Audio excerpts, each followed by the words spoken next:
Routine was customary for him. Home worked home. He loved returning to his cozy space after a long and arduous shift working as a technician at a chemical plant. The journey home, though often already dark in the evenings, always relaxed him and helped him forget about the heavy workdays, providing enough time to daydream. In those moments, he thought about the warmest and most pleasant things, and about people, his wife eagerly awaiting him at home, the delicious dinner she cooked excellently, as well as the time the couple invariably spent together with their little son, relaxing after a day's work by watching a movie or series.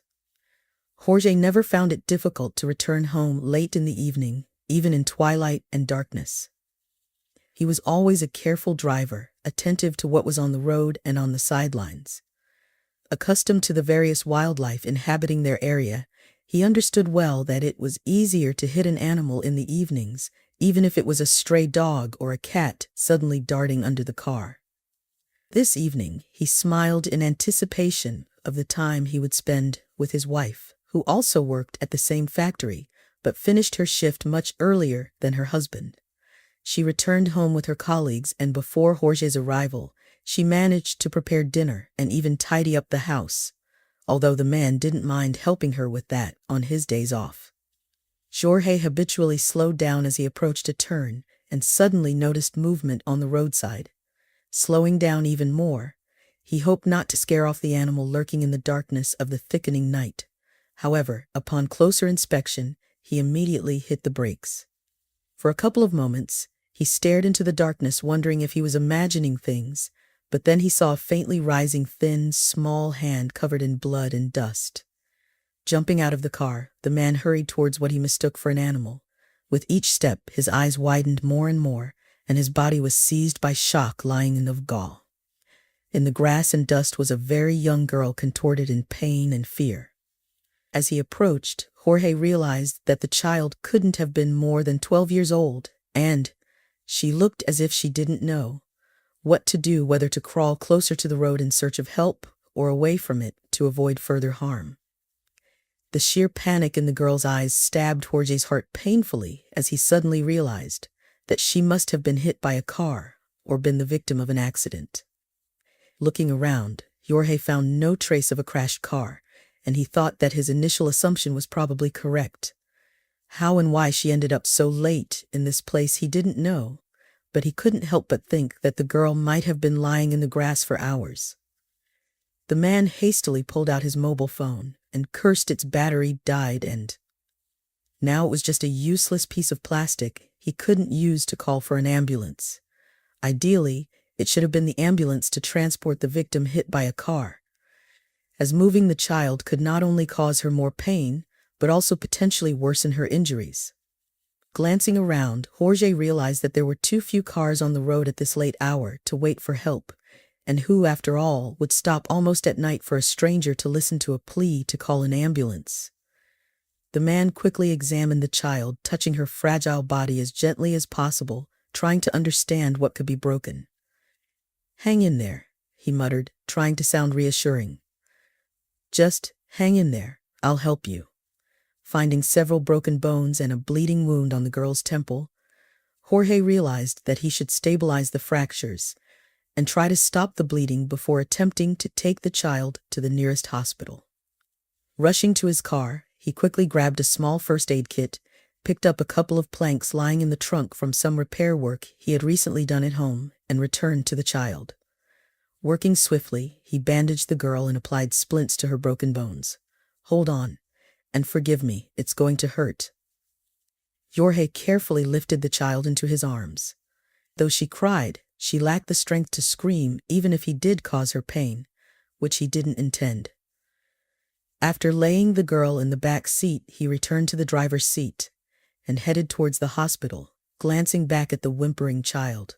The journey to the trauma unit didn't take long, and when Jorge carried the child inside, shouting for urgent help, several nurses and the attending doctor rushed to him almost immediately.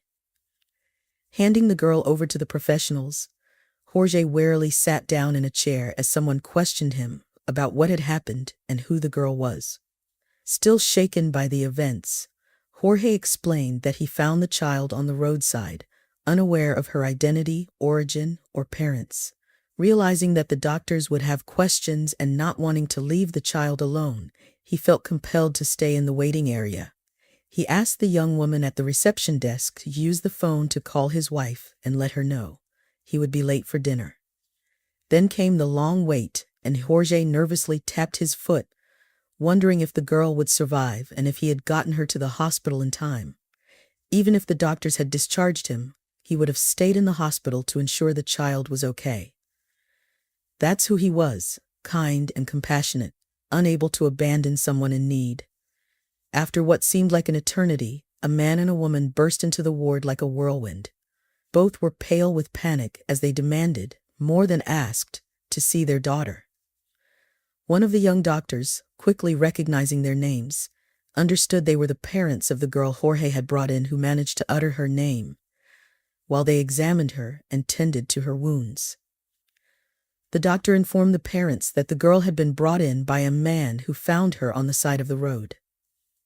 Who was it?" demanded the girl's father. When the doctor pointed to Jorge sitting in the waiting room, the man rose from his seat, realizing they were talking about him.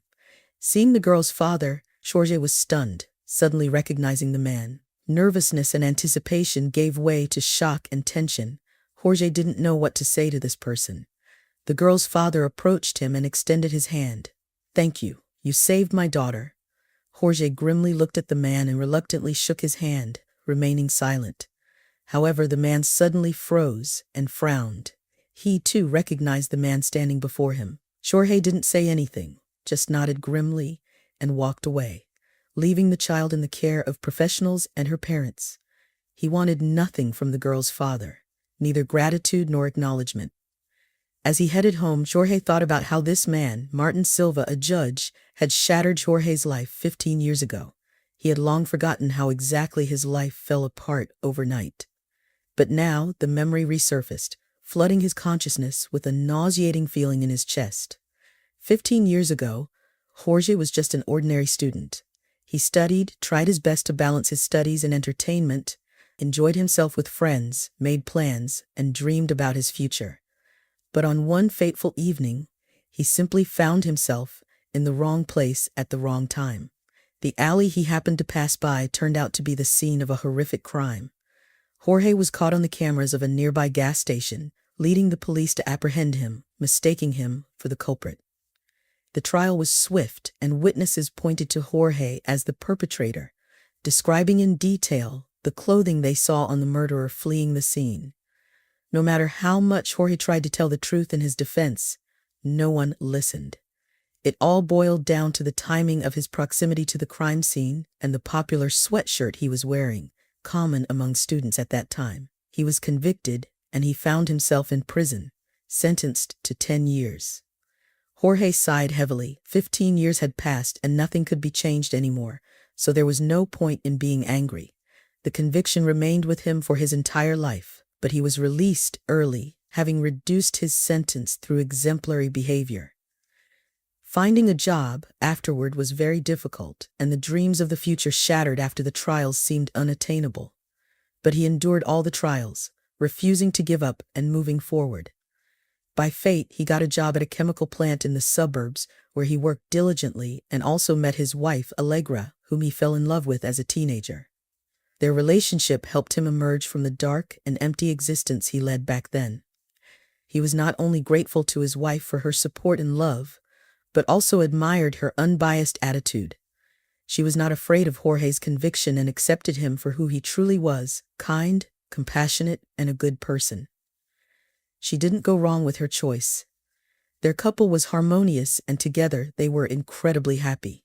Allegra and Jorge had a modest but heartfelt wedding, and a year later their son Cesare was born. Jorge felt incredibly lucky with his wife, and their son grew up clever and just as kind as his parents. There was nothing more a man could dream of. And now, returning home after an unexpected incident, Jorge didn't even know what to say to Allegra. For the first time in their life together, he didn't want to tell her what had happened. The family welcomed the tired man with open arms. Exhausted, he didn't even feel hungry, so Allegra didn't bother asking her husband what had happened and sent him to bed. He clearly needed rest after the exhausting evening. Jorge didn't resist. He firmly decided that it wasn't worth spending time even thinking about the judge who unjustly sentenced him. The judge wasn't worth worrying about. Now Jorge was only concerned about Allegra and Chazare, the family he loved with all his heart, and he had to focus all his attention on them. Everything else was less important. And on the other side of the city, Martin Silva couldn't relax at all. Since meeting Jorge in the hospital's emergency department, a strange feeling had not left him, gnawing at him as if a glowing ember was churning inside him. He remembered Jorge, the unlucky student he sent to prison on false charges. Ambitious and unprincipled, Silva was a judge who often took bribes to either lighten sentences for criminals or shift blame onto others whether they were guilty or not. That time, 15 years ago, it turned out just like that. The case was high profile. A brutal crime committed in one of the city's alleys attracted unwanted attention. The real killer, through an acquaintance, met Martin and paid the judge to drop all charges against him. The unsuspecting student stumbled into the hands of the police and turned out to be the perfect victim. And Silva, without a hint of conscience, sent the kid to prison, knowing full well he was innocent. Martin nervously clenched his fists, gritting his teeth. He had dealt with hardened criminals for so many years, but for the first time, he was afraid. Before his eyes stood the chilling gaze of a former convict, and because of this, Silva couldn't shake the shiver running down his spine. He realized that Jorge had found out about his family. Martin's daughter could very well have disclosed who she was and where she lived. Silva understood the danger of what had happened. Jorge would undoubtedly seek revenge on him and his family. The former inmate knew what Martin's daughter and his wife looked like. For the first time, Silva was genuinely afraid for the lives of his loved ones and for his own as well. The man pondered how to rectify the situation. Over the years of his work as a judge, he had accumulated many criminals indebted to him for the favors Silva had done for them. He also had extensive connections in law enforcement. Action needed to be swift. Silva firmly decided he wouldn't allow Jorge to take revenge on him and his family, and he began calling those with whom he had ties in the criminal world. He knew they could make this problem disappear, or at least initially try to scare Jorge into leaving town. And if the former inmate didn't catch the hint, those same criminals could make him just another statistic, missing or dead. Making sure his case wouldn't be thoroughly investigated was easy for someone like Martin Silva. The judge managed to gather many of his debtors, willing to help him for the services he had provided in the past. Martin obtained all he could about Jorge. Photos of the student during the investigation of the crime 15 years ago were still easy to find. The criminals listened to what was required of them and promised to take care of everything. They didn't care whom they hurt, so everything should resolve in Martin's favor soon. Meanwhile, Jorge, brushing off a meeting with the judge who had once falsely accused him, continued living his life, hardly sparing him a thought. And though he still adhered to his usual routine, he gradually began noticing the same people on the street and around his workplace. At first, it could be dismissed as coincidence, but the same cars followed him on the road and the same faces appeared on the street. Jorge suspected something was amiss. With each passing day, he began to wonder more. Perhaps it was all in his head, or maybe someone was following him.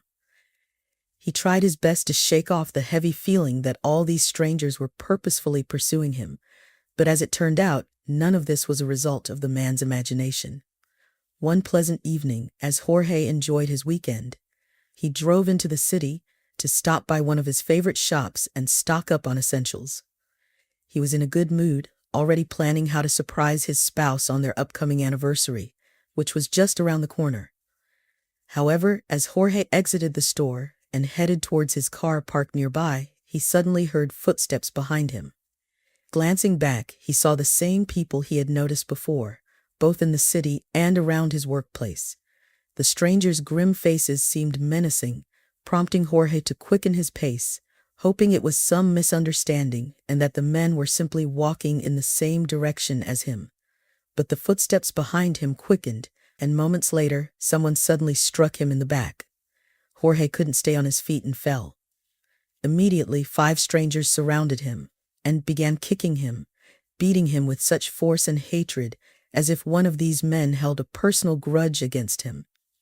Trying to shield his face and head, he could hardly do anything against the 5 tall and strong men, silently beating him on the asphalt.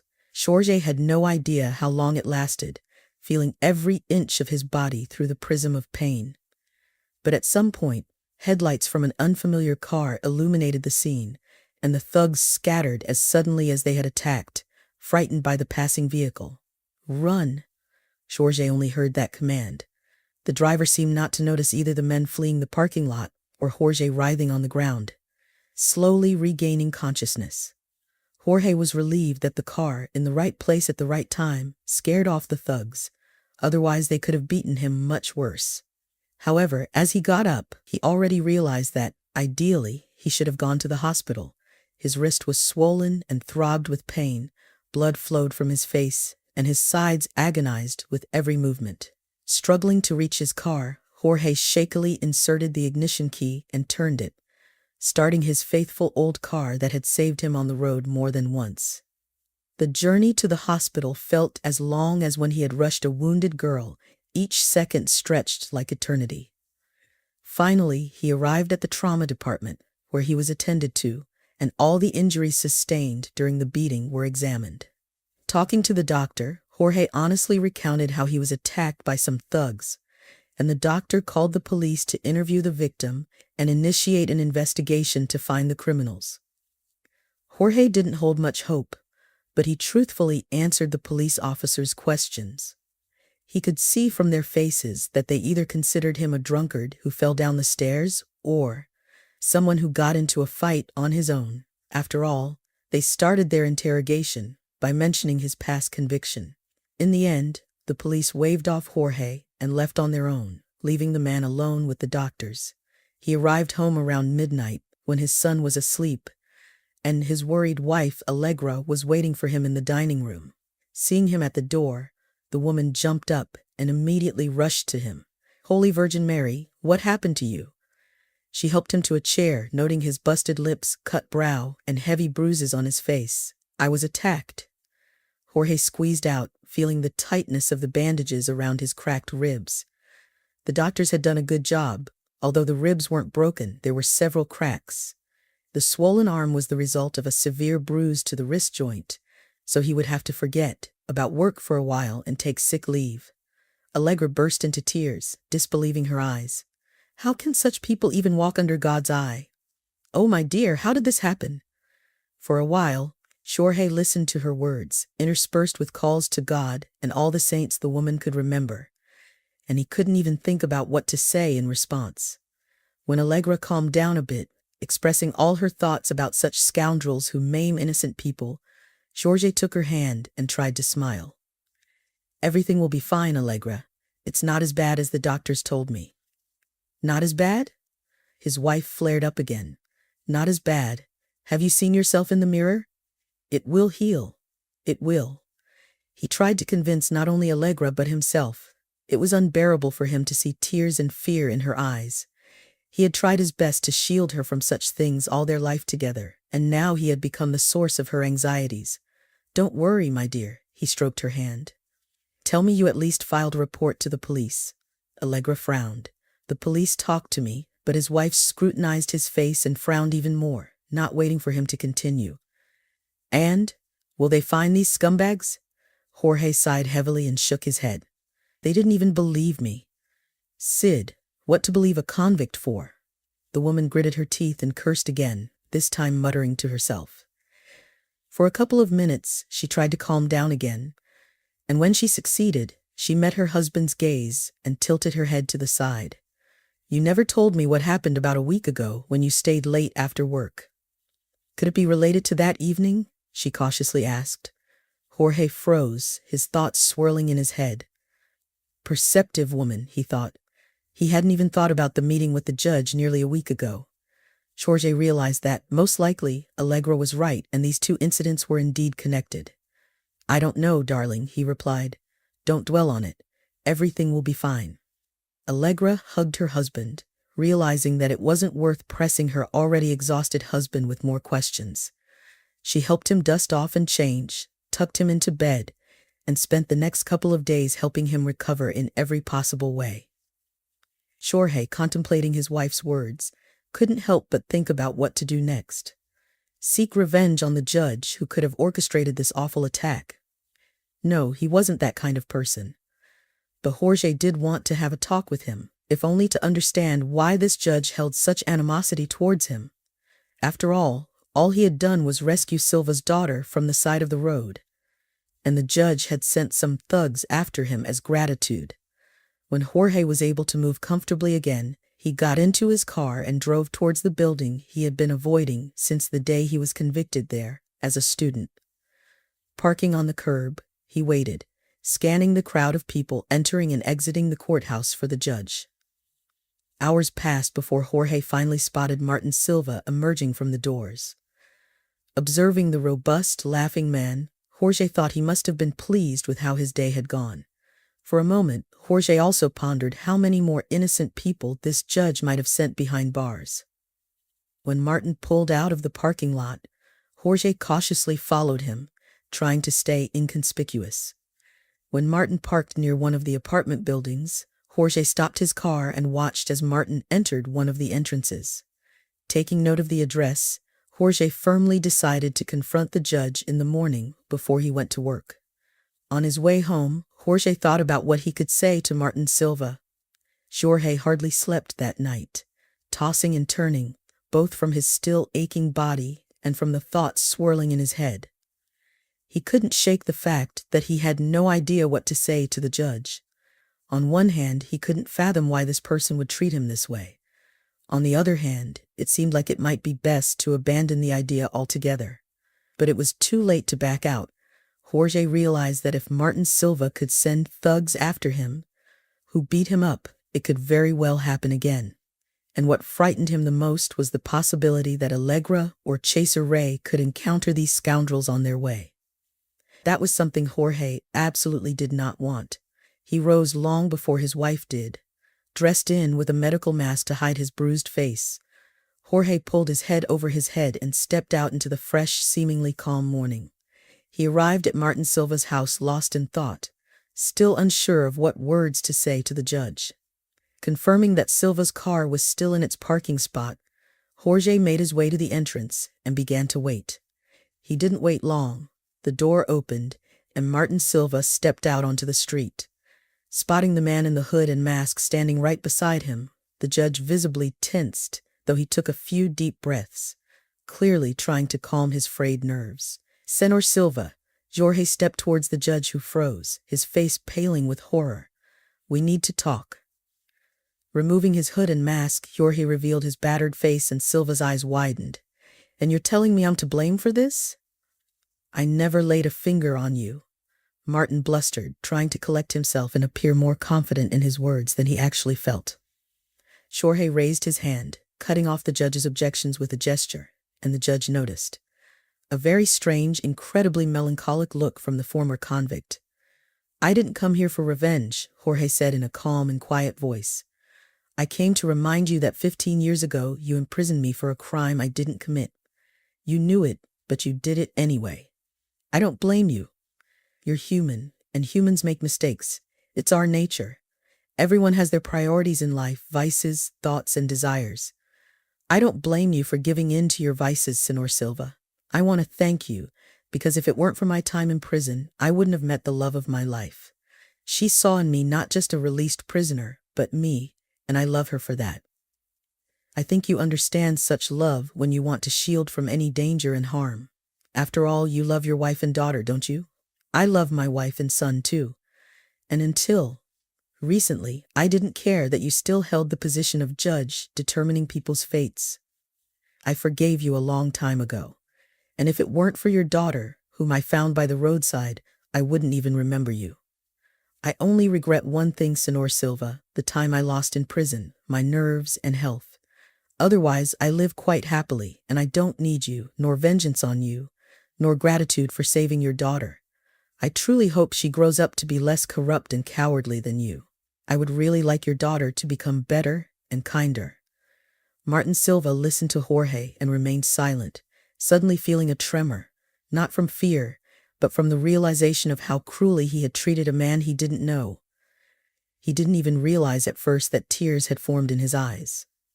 Jorge, interrupting for a couple of moments to catch his breath, concluded, "All I want to ask of you, forget about me, and never appear in my life again." He looked Martin in the eyes. The incredible sincerity of the former convict astonished Martin. He thought he had sent thugs to deal with a criminal seeking revenge on him, but Jorge turned out to be a good and kind man. All Jorge did was selflessly save his only daughter while he himself acted like a true scoundrel, sending people to beat him up. Anyone in the former convict's place would have been furious at such injustice. After that, he would surely have had the right to deal with Martin. But Jorge remained just as friendly and reasonable a man. Even the years spent in prison hadn't changed that innocent student whom Silva sent to the real criminals and scoundrels. "Forgive me," Martin exhaled, feeling a solitary tear trickle down his cheek. "I didn't think." Jorge shook his head. "No need for apologies. I want nothing from you. Just forget about me and live your life. I hope your daughter recovers soon. Goodbye." Martin Silva watched as Jorge headed to his car, got in, and drove away. Despite needing to go to work, Silva stood motionless for a very long time. The man he had harmed so deeply didn't hate him? The judge finally made his way to his car, and for a very long time he sat behind the wheel without moving. He pondered over the words spoken to him and realized that, for the first time in his long life, he had encountered a genuinely sincere and kind person.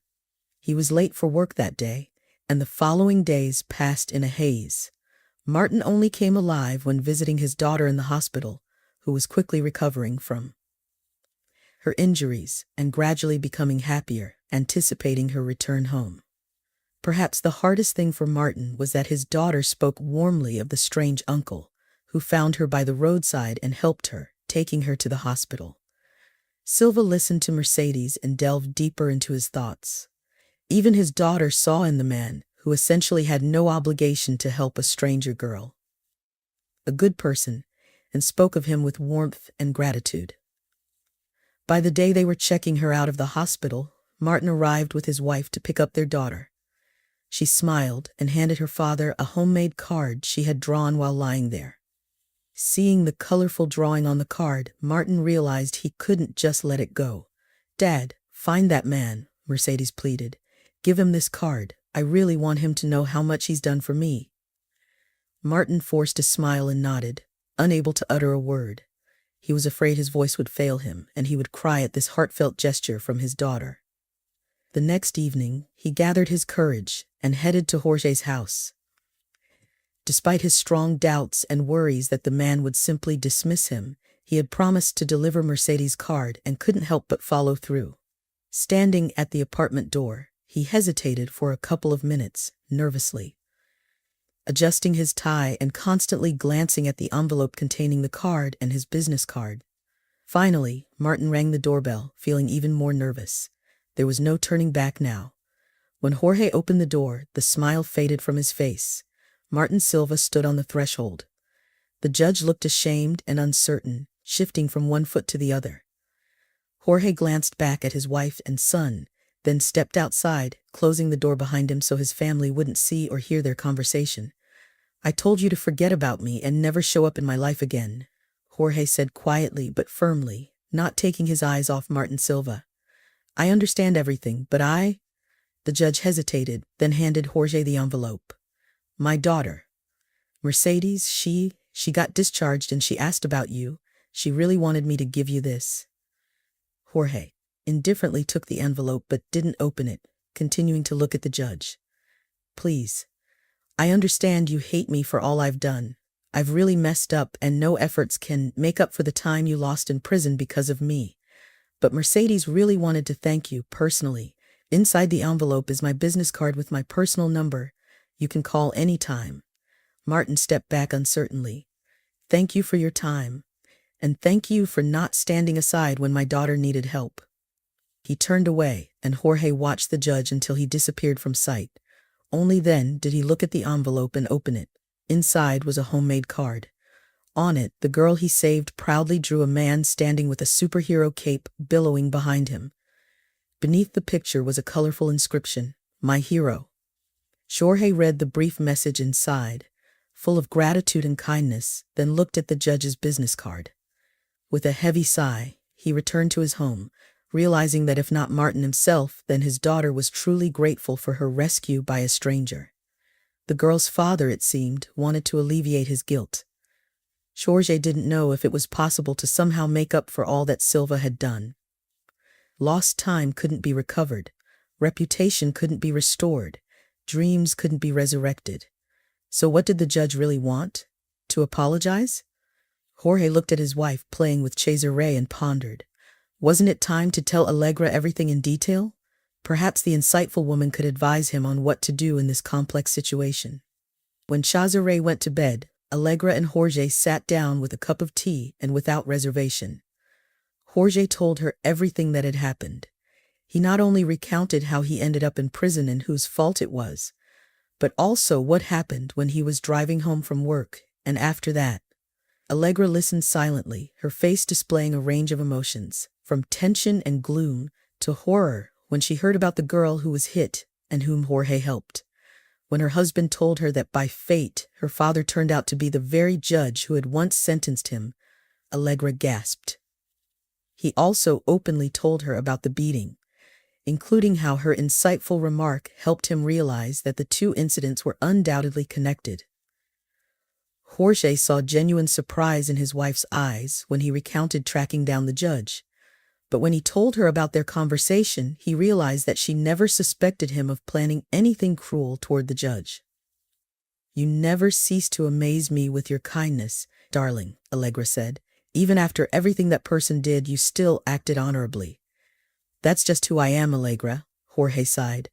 "We can't change the past, and without what happened 15 years ago, I wouldn't have met you." He smiled, taking her hand. She responded in kind, and Jorge continued his tale. He concluded by placing a postcard before her delivered by Martin Silva that evening. Allegra sat silently for a long time, and from her eyes Jorge could tell that she was contemplating something, examining the drawing on the postcard and the signature. Finally, she sighed and straightened her shoulders, resembling a serious and self-assured woman ready to go anywhere for her husband. "You know what, dear?" The girl expressed a desire to thank you in person. That already speaks volumes about her being much better than her father. Martin personally delivered this message to you, which means he has already realized how despicable he was to you. You've been offered an olive branch, and personally, I believe you should accept it, Allegra said. So, tomorrow, you will call that judge and arrange a meeting. If necessary, I'm ready to go with you to support you. Jorge hugged his wife, grateful for having found such a woman. Fate had arranged his life in such a way that Allegra saved him like an angel sent from above and continued to support him, even when he didn't tell her all the details of what happened. She loved him in ways he hadn't even dreamed of. The next morning, he called Martin Silva. Under Allegra's attentive gaze, he listened to the proposal to meet and celebrate his daughter. Mercedes discharged from the hospital. Mercedes could be heard. She seemed delighted that her father found her savior and was eager to meet him personally. In the end, it was decided to meet his families, and Jorge understood that it was perhaps the best option, as having children around would not only keep them in check, but also ease the tension between the adults. Perhaps Jorge meeting Mercedes was more necessary for him than for her. He had been so worried about her when he took her to the hospital. To the surprise of Jorge and Allegra, the judge invited them to his home as if wanting to show them that he was willing to be in as vulnerable a position as Jorge had been when he showed up at his apartment with the postcard message. Jorge understood other reasons that could have influenced this decision. Mercedes, although discharged from the hospital, still wore casts on her arm and leg, so being at home was more comfortable for her than worrying about looking awkward at a restaurant, and any conversations between the families might have been inappropriate in a public place. When Jorge and his family arrived at Martin Silva's, he was initially still nervous and ashamed, but gradually the atmosphere lightened. Both Martin's wife Anna and his daughter Mercedes contributed to this. That evening many toasts were raised to the girl's savior, and Jorge smiled awkwardly seeing sincere gratitude from Anna, Martin, and Mercedes. Their family was undoubtedly very glad that Jorge didn't stand aside. During dinner, light and easy conversations predominated. Women smiled chatting about dresses and exhibitions, while the children quickly found common topics and the men gradually got to know each other better. After dinner, Martin invited Jorge to his office for a private conversation. "Let's talk alone." Martin nodded towards the door. "I have something I'd like to give you." Jorge didn't object, and when they were in the office he saw a thick folder with an envelope on top of it on the judge's desk. "I understand that the past cannot be undone," said Martin, touching the folder and envelope. "But I managed to do something. Here is a document signed by me acknowledging that my decision regarding your case was wrong. I attached some evidence of your innocence that was not considered in the past. I know I acted abhorrently. I understand I messed up, but your words made me truly reflect on how many lives I've ruined while chasing. I don't even know why I did it anymore. Repentance is a heavy burden," Jorge remarked grimly. "Sometimes repentance can break a person. Your forgiveness and everything you said to me won't go in vain, I promise you. I've seriously decided that I have no right to sit in the position of deciding others' fates anymore. I'm resigning." Jorge looked at the envelope. "And what will these papers give me? Time can't be brought back, and you see." Martin sighed. "These papers will allow you to clear your record. Maybe it won't give you back what I took away, but you'll no longer be a former convict and prisoner. You're wrongfully convicted now. And that means that now, the things that were out of reach for you when you were considered guilty of, that crime will become available to you." Jorge didn't speak, but he couldn't believe those words. However, a week later, when he went to work, his boss approached him during a break. He announced that they had received new updated documents indicating that Jorge had turned out to be a true hero, saving a child. The factory management concluded that there was no better candidate for promotion than Jorge. Previously, he was valued for his hard work and diligence at the workplace, but it was also noted that the thoughtful man often solved some issues himself to avoid bothering the management with emerging problems. And this trait was essential for the new workshop manager, as the previous one retired. And they had long been looking for a replacement. Jorge couldn't be promoted before because of his conviction. Everyone was afraid it would negatively affect the factory's reputation, and some managers could also be against it. But since his conviction was overturned, he turned out to be the best candidate for the position. The man had always known that hard work and kindness could help in life. But now it paid off with interest, and all he did was not drive past an injured girl and help her in a difficult moment. And although Martin Silva, who had ruined his life, retired, they still kept in touch.